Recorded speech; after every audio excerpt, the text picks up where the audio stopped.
Hello, everybody. This is Sandy Dorenzi with the Invisible Connections podcast. Today, we're going to be talking about a very important topic. I got my coffee here, iced latte, got my Kind bar, had to get a quick breakfast this morning. Now, I will say this podcast might be a tad bit shorter than 40 minutes, and that is mainly just because I have a lot going on today. We're setting up for bunco at our house, which is these nights that we do over out west. And we usually get dinner and stuff like that. So we got to go pick up this sandwich platter. I'm going to be honest, I've also been a little bit more tired than normal lately. I think it's my autoimmune condition flaring up. My wrists are kind of sore today. And then the other reason as well is because the debate is also tonight. We're going to be watching that as well.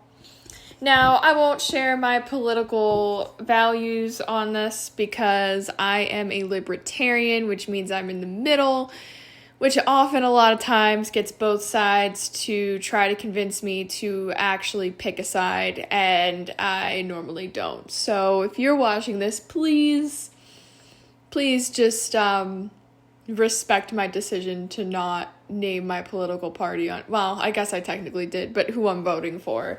But I am voting out west. I actually had to go to the courthouse to confirm that earlier, I think last week. I thought I needed a package to prove my residence here, because that's what they were saying to me, and then I actually showed up and they were like, nope, you're good, you can vote here now, which I'm like, yes.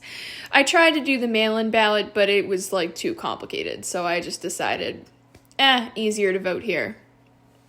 Which is funny because last election I did vote with Mom and Rob, and this election we're voting in a different state, but I'm still voting with Mom and Rob, so quite funny.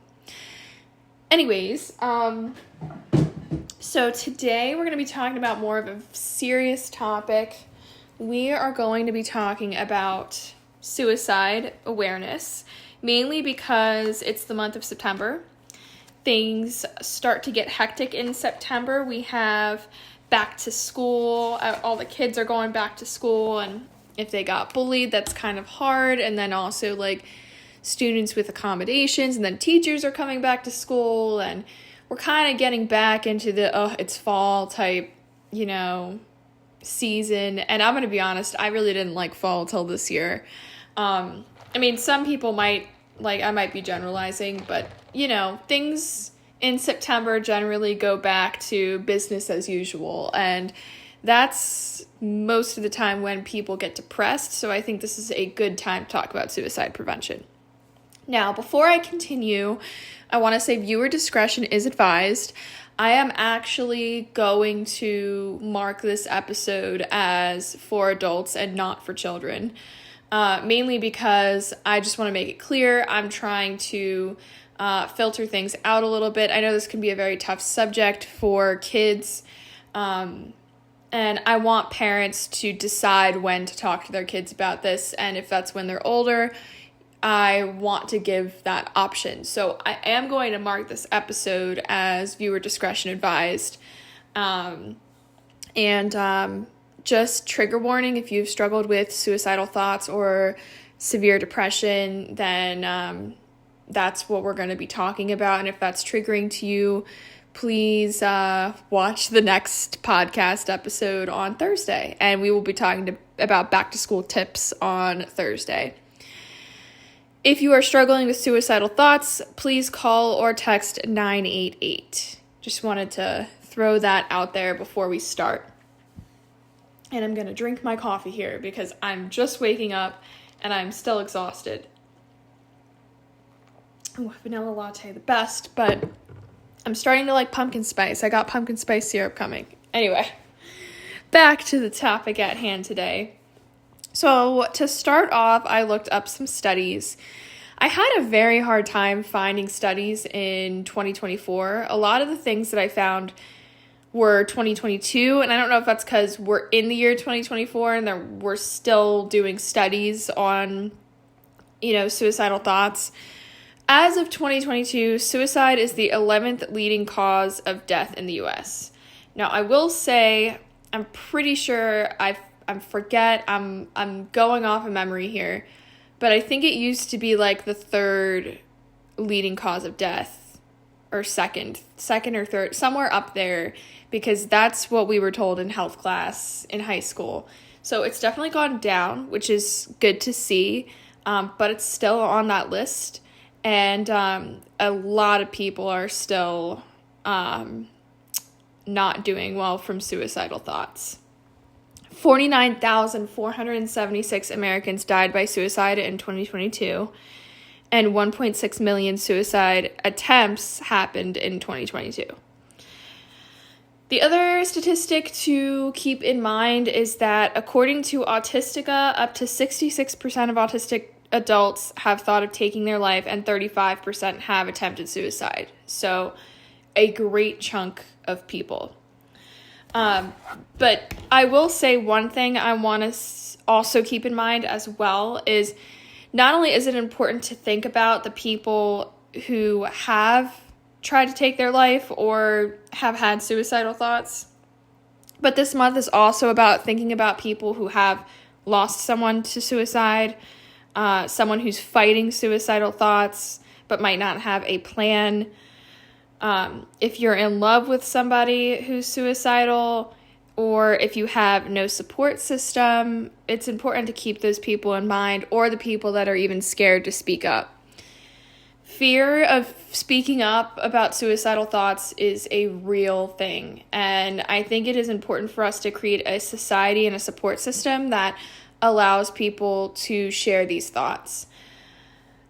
One thing I will say is that therapy is very helpful in being able to share these thoughts, and it's definitely something I would recommend, even though I'm not a psychiatrist, because I myself go to therapy and it's very helpful to me. But it's not for everybody, and it's a tough pandemic. Well, I don't know what to call it, whether it be an epidemic. You guys know what I mean. I mean, it's a very tough subject to talk about. There are so many people and things just get in the way. It's so easy, especially now in life with the inflation, the high prices of housing, it's a very depressing time in our country. And, it's a very hard time for people, especially young people. I mean, the older generation, and I'm not saying this to be mean, I'm not saying that they have not had a difficult time, but I think for younger people, especially who haven't bought homes yet, they've kind of been screwed over by the system, and I think that has led to a lot of depression. I know for me, I've been dealing with depression this year. I mean, everybody knows that. I've shared about it. I know I'm talking specifically about suicidal thoughts and not depression, but they do coexist. And there's also some people who just have depression, and it's important to also talk about that too. So I'm going to talk a little bit about my depression, even though it doesn't really necessarily correlate with suicidal thoughts. And then I'll talk about some of the experiences I've had, because I have had friends who have tried to, I've had friends who have had thoughts, so I'll talk about that. And I'm not going to say names, first of all, because I respect their privacy, but also it's not like I'm just talking about one. I have had a couple of friends who have been in that place. So I'm going to talk about my experience of being the friend in that situation.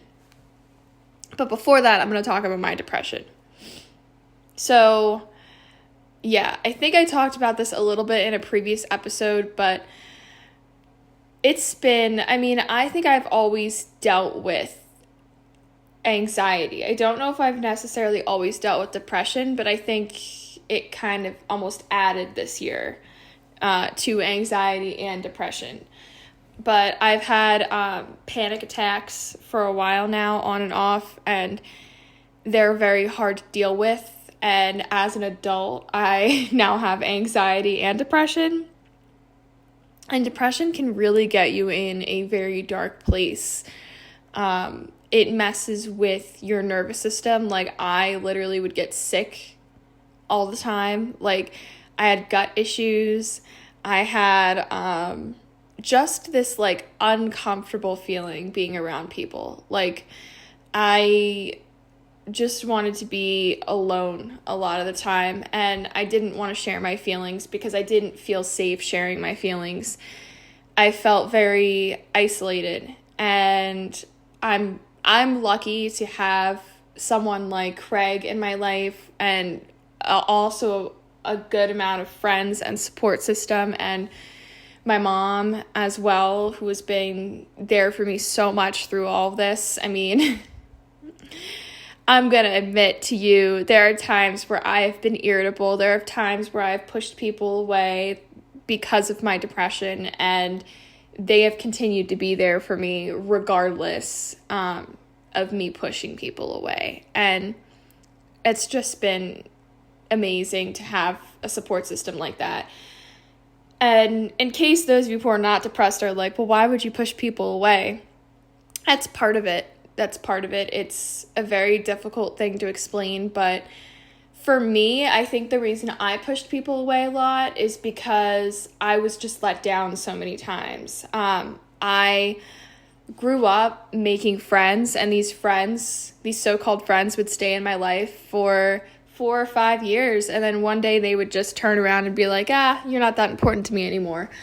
And so when that happens to you several times, you just learn not to trust people. So a lot of my problems growing up, I didn't open up about. A lot of my problems growing up, I dealt with alone. I mean, I will say I did try to stay relatively open with my mom, but when I went off to college, I dealt with a lot of stuff alone. And it's hard to be alone. I'm going to be completely honest with you. It is really hard to deal with that kind of trauma alone.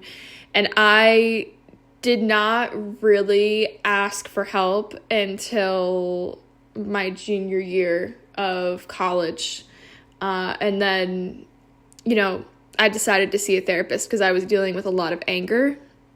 I think I said in my last podcast, when my mom moved away and moved out west, it was like really bad timing, and I felt betrayed, and I felt angry and frustrated, and it's like, oh, great, another person betraying me. And the thing is, I've talked to her about these feelings, and we have grown from them. I do not feel that way anymore. I am happy that she moved here. And the truth is, I would have never gotten past that if I hadn't come here myself and met the neighborhood and met the people here and really got to know the culture here. And now that I have gotten to know the culture here, I understand why she moved here. I understand that it wasn't to betray me, but that it was to be a part of a community that was going to be more welcoming. We did not have a welcome. I mean, I don't want to say did not. It wasn't as opened. I don't know how to describe it. We had some welcoming neighbors, but it's not as opened out east as it is out west. It's a different culture that you're walking into, and she wanted to be a part of that culture. And I didn't really realize it. And so I had to get past my anger and my sadness and my feelings, and there was a lot of it. On top of that, I was in an apartment situation that didn't end well for me. I was with roommates that were not very nice to me, were not respectful of my boundaries, and that did not end well. Now, I mean, I tried to end it peacefully. I said, you know what? I think that we could all be great friends, but just maybe not live together. I tried to end it well. They didn't want to end it well. They ended it with throwing my stuff out. Well, with saying they were going to throw my stuff outside, and then I said, no, you're not going to do that because people are going to think you're selling it. We're going to come pick it up, or you're going to drop it off to campus security. They didn't like that, but I'm going to be honest. The truth is, I just wanted my stuff to be safe because we already discussed that I was leaving. So, I tried to do it calmly. I tried to keep the peace. That did not happen, and I think there were a lot of situations with the living that added to my anger that year, that added to my sadness that year. Like, oh, come on, another thing on top of this? Like, can't I get a break? And so that's really when I decided to go full force and find a therapist. And I decided to do over-the-phone therapy. And it was easier for me as an autistic because I didn't have to look at the person's face. Now, I've been in family therapy before because I've been in family therapy in the past. So this wasn't my first experience with therapy. And the therapist I had before was really nice, but she moved out of network. So I was like, all right, guess you're not my therapist anymore. And then I just kind of forgot about therapy or didn't really do it anymore. I think it was like junior year of high school I stopped. And so it had been like 4 years since I did therapy, and I decided to do over the phone because I wanted something different. And I'm just going to say this. If you're on the spectrum and you just feel very like not comfortable with therapy, I would highly recommend over the phone if you can. Because that takes out having to make eye contact with the person. That takes out like so many of the other factors involved with getting therapy and getting help. And I found it extremely helpful. So I'm still in this therapy to this day. I have gone through mountains. I've gotten better, I've gotten worse, I've gotten better, I've gotten worse. And my therapist has been there to help me. And that's why I will say this year, with everything that has happened, with feeling like my life is finally together and then having everything blow up in my face, having a whole lifetime of that happening, of people who I thought I could trust, me trusting them and then them screwing me over, having a whole lifetime of that, and then having it happen again when I'm out of college, when I'm trying to start my career. Yeah, it was frustrating. And I'm not even just trying to say that, I'm not necessarily talking about, when I say that, when I said people screwing over, I really was talking about the past situations that didn't necessarily happen like that this year, but it's more that, like, I started to try to start my career and everything fell apart. I mean, I got Sjogren's, I had a lot of personal stuff going on in my life, and things just did not work out, though obviously the way that I would have wanted. But I think everything happens for a reason. And I think going to my story and thinking about my story, I think it's a good thing that all of this happened, because it made me realize that I don't really know if I want to be a teacher. And maybe that's something that's not forever, but I don't like the current confines of our system. I don't like that, in public, there are just too many students. I'm just going to be completely honest. I did an internship with public school, and there were so many students that we didn't reach that just fell through the cracks, and I hated watching that. And nowadays also, there was a news story of a woman who worked at a private school. This gives you the other end of it, where I'm trying to recall this correctly because Rob was telling me this story. But basically, and again, I'm just telling this from a third-party perspective, so, I don't really know what actually happened, but I'm just telling it from what I heard. So please don't fire at me in the comments. But from what I heard, this woman got fired from the private school she was working at because she gave her students zeros for not turning in an assignment that she reminded them about several times. And one of the parents got really angry, and because of that, she got fired. And you see, with private school, that example really shows how bad it can be. It only takes one parent to get you fired.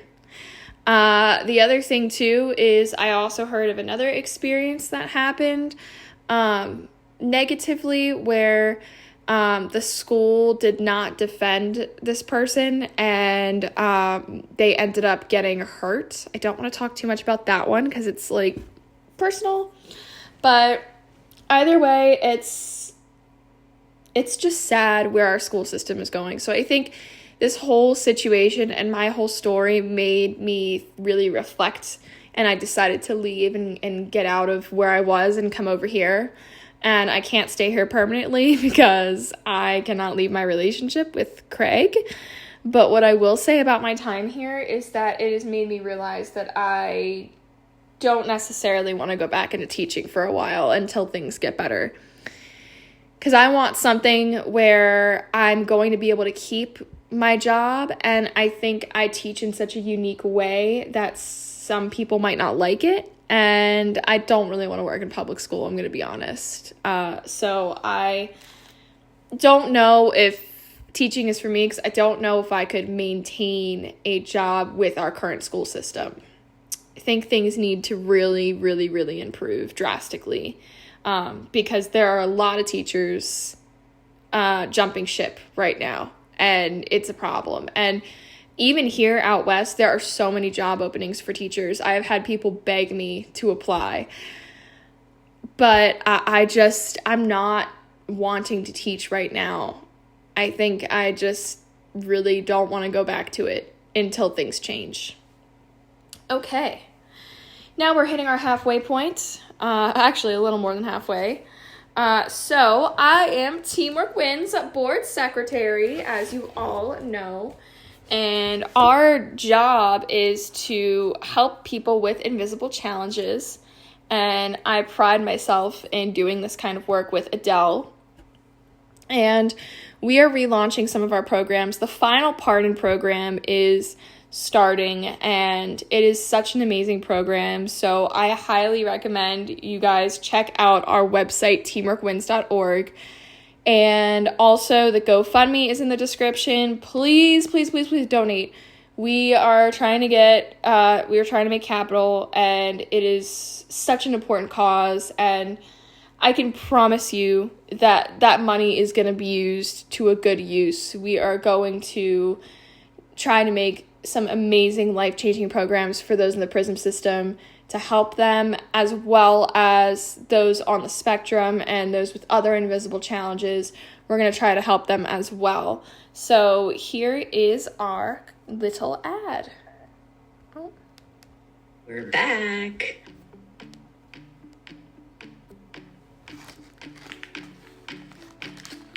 My name's Adele Saccarelli Cavallero. I'm the founder and executive director of this wonderful organization, a foundation for awareness and change. And it's dear to my heart. I'm Gail Kirshner, and I'm the executive co-director. I am Sandy Dorenzi, and I am the board secretary.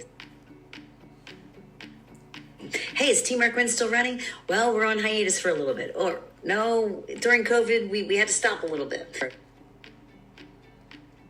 Over the years, I have received phone calls from people that have attended our camps, and now they're in college and in the workplace. And I talk to these people that have attended the programs. They're always so excited, and they express such great gratitude about what they learned here. Our staff and our volunteers just were miraculous. I know that sounds a little out there, but they really were. They changed lives. Our new focus with our programs is with 3 different underserved populations.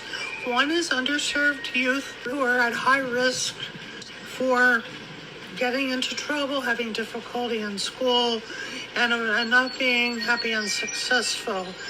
We also want to work with youth who have parents in prison, and we also want to work with ex-offenders who are trying diligently to turn their life around but need additional support because of their invisible challenges. I would really like to create a program for raising awareness and educating workplaces about the autism spectrum and hiring employees, as well as trying to spread education to workplaces about autism. I'm hoping to also help one-on-one in order to help them find employment opportunity. One of the other things I want to do is make one of these programs virtual, still in the works, but I think it would be really cool because then people from all around the world or different parts of the United States and different time zones would be able to join.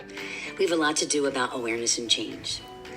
Our organization is really about looking at the perceptions as children, sometimes misperceptions, sometimes stories that we told as children, and kind of clearing them up, undoing those beliefs about ourselves that aren't so nice. And I hope you come join us. See you soon. We hope you come join us, please. So again, please donate the GoFundMe link, or also please share the teamworkwins.org link so people can become educated and choose whether they would like to donate or not. Okay, back to this podcast. So now that I've shared my personal story, I'm going to talk about some of my experiences helping those who are struggling with suicidal thoughts, and just kind of the feeling around it. So if you are a friend of someone who is depressed or has suicidal thoughts, like, I want to also say that that in itself can be very draining, mainly because you're just trying to do everything you possibly can to help that person. And, you know, even if that means jeopardizing your own mental health. And I think that's something that I have done in the past. Not necessarily for every person that I've helped, but it's definitely something that I have done for one or two of them. And it's tough because you become so desperate as this person's, like, you know, one that you care about. Like, you care about them. You want them to know you care about them. But it can be hard sometimes. I think particularly when the person that you're trying to help doesn't want help. If they don't want help, you can do everything you possibly can to help them, but you can't control them. And if they don't want your help, they're not going to go get help. You can encourage them, but if they don't want it, they're not going to get it. And I think that that's a very hard reality to come to grips with. But every single person that I have talked to who has felt that way, I have encouraged them to text or call 988. I have talked to them when they are feeling like that to help them. I don't think any one of them had a plan, just passive suicidal ideation. And, you know, at least to my knowledge, I was only going off of my knowledge, but I decided to be a shoulder to cry on, a support network for them. And that is important. Having no support system will make it even worse, because the person that you're, you know, talking to, the person who's having the suicidal thoughts, feels like might feel like they have nobody that cares about them. Or, you know, if they feel like someone does care about them, they might feel like they are being a burden to that person. So reassuring them, no, you're not a burden. No, I care about you, you know, and sitting and letting them express their feelings, that can be so helpful. Now, I get I'm being very generalized. I'm not speaking for everybody with suicidal thoughts at all. I could never do that. I'm one person. But generally speaking, in the situations I've been in, it helps to just sit and listen. It helps to be there. They might try to push you away, but you say, no, I'm not. Until you're safe, until I know that you feel supported, I'm here. And that's important. They need someone who is going to be loyal. They need a support system. So that's definitely a situation. I think also, if you are a teenager, talking to that person's parents about how they're feeling. I mean, not in every situation. Again, you have to feel out the situation. If not a parent, a counselor, or some sort of adult that's trusted. And I say not, always a parent, because you don't know their situation. You don't know if maybe they live in an abusive home, and you wouldn't want to tell an abusive parent. So I definitely think making sure to really tell a trusted adult what's going on is so important. Therapy, it helps. Therapy not just for the person who is having suicidal thoughts or depression, but also for you if you're helping them. I mean, I know that sounds ridiculous, but counseling really helps. And I had counseling in school, and I did bring up some of these situations in counseling.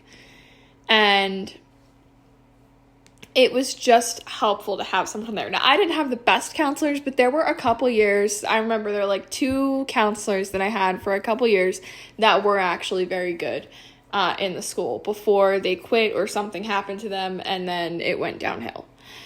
But yeah, just having that support system, having, that for not only the individual, but also for yourself is so important.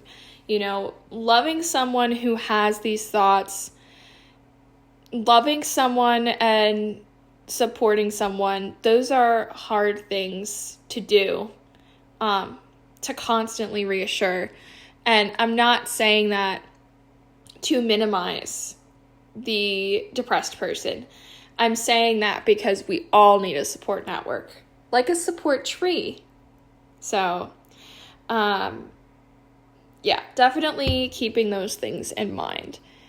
This is a very heavy topic, but something I want to say, and then I might talk about something light at the end here to kind of like lighten up the mood a little, because it's a hard thing to talk about. I'm actually having a hard time talking about it. I think something to keep in mind here to end this conversation, which is so important to have. Part of the reason I wanted to talk about this is because of the fact that it's September and it's Suicide Prevention Month. I just think it's a really important topic to feel comfortable talking about, because the more we talk about it, the more that we can get this statistic down and make sure people feel loved and supported. So one thing I'm going to say to really finish this conversation here is suicide is never the answer. Suicide is a bet that things are not going to get better. Suicide is just, it's a short-term solution. Yeah, I'm trying to remember that quote. It's a short-term solution to a problem. It's not going to solve anything. It's just not a good solution to a problem. It's permanent. Once you do it, it's done if you're successful, and then you're betting on things never getting better. You're always going to be left with what if things could have gotten better, but you'll never know unless you live long enough to figure it out. And the thing is, life doesn't always give you guarantees, but if you take your life, you're guaranteed for things not to get better when they could. Who knows? Maybe one day you could be famous. Maybe one day you could be on a billboard. Maybe one day you'll get your dream job, but you'll never know. You'll never know if you choose suicide.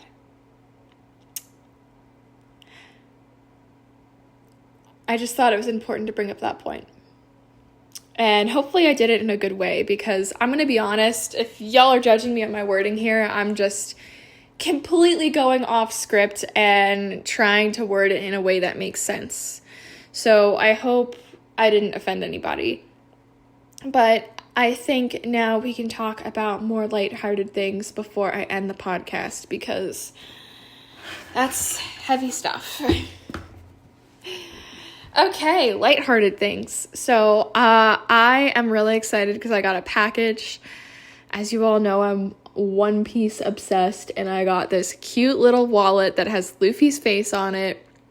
It's supposed to come today. Now, I didn't just get that. I had to actually get something else, and it popped up on my recommended, because that's what Amazon does. It tries to get you to buy more stuff. Amazon won. But I had to get straw toppers because I just got... Oh, excuse me. I'm sorry. I'm hiccuping. I had to get straw toppers for my Stanley because I just got 2 new Stanleys. They were buy one, get one free, and I'm getting rid of one of my cups, and I'm keeping one of them here. So I'm only really bringing one of them home. But I wanted to get some straw toppers, and I also wanted to get some pumpkin spice syrup from coffee, but small, and I haven't found any in any of the stores over here, and the only one I found is sugar-free. I don't want sugar-free. I don't like aspartame. I mean, aspartame might not be in it, but whatever they use to replace the sugar, I don't like it. I like having the sugar in. And some people might argue that's unhealthy, but the thing is, I think everything in balance is completely healthy. A little syrup in your coffee never hurt anybody. So, yeah. Right now I'm using the Torani vanilla syrup, and it's good, but I want to just spice things up a little bit, pumpkin spice things up. Actually, something that you guys will find funny, I have always hated fall. I don't know what it is about fall, but I've always hated it. I think it's, like I said earlier, the startup of everything and just not really wanting to go back to school. I did not have a good experience with school. And, I mean, that kind of changed as I got through college, but I still didn't really end up liking fall. I was like, whatever, fall. But now, I don't know what it is. I don't know if it's because I've matured. That's what people are saying this neighborhood. They're like, oh, you've matured. That's why you like fall now. I don't really know what it is, but now I actually really enjoy fall. I'm excited for fall. I don't know if it's also the hot weather over here, but I'm excited for things to cool down a little. And luckily over here, the fall is like still in the 80s, which is kind of nice. But I'm excited for decorating for fall. My mom just did some decorations in the in the main entrance of the house, and it just looks so nice, and I'm really happy to be celebrating fall. I don't know what it is. I don't know if it's also because before I also was a teacher last year and getting ready for my first year of school, and it was a little overwhelming. And I don't have that overwhelming feeling now, so I can kind of just relax a little. I don't know if it's that either. Now, look, you guys, I am trying to get a job still. If you guys follow me on social media, you saw probably me get frustrated. The job market right now is brutal, but I'm just trying to take my time with it. I'm doing the thing. I'm putting my application in, and whatever happens, happens, and I'm just gonna relax and enjoy my time here for the rest of the time that I have here. It's kind of crazy to think it, but by the time I get home, it's gonna be December, and I hope it's not gonna be snowing, because I don't want to go home to snow. Anyways, that is all I've got for today. We've hit 38 minutes, so I guess close enough, right? All right, everybody. Please remember to share the GoFundMe. Please remember to share teamworkwins.org.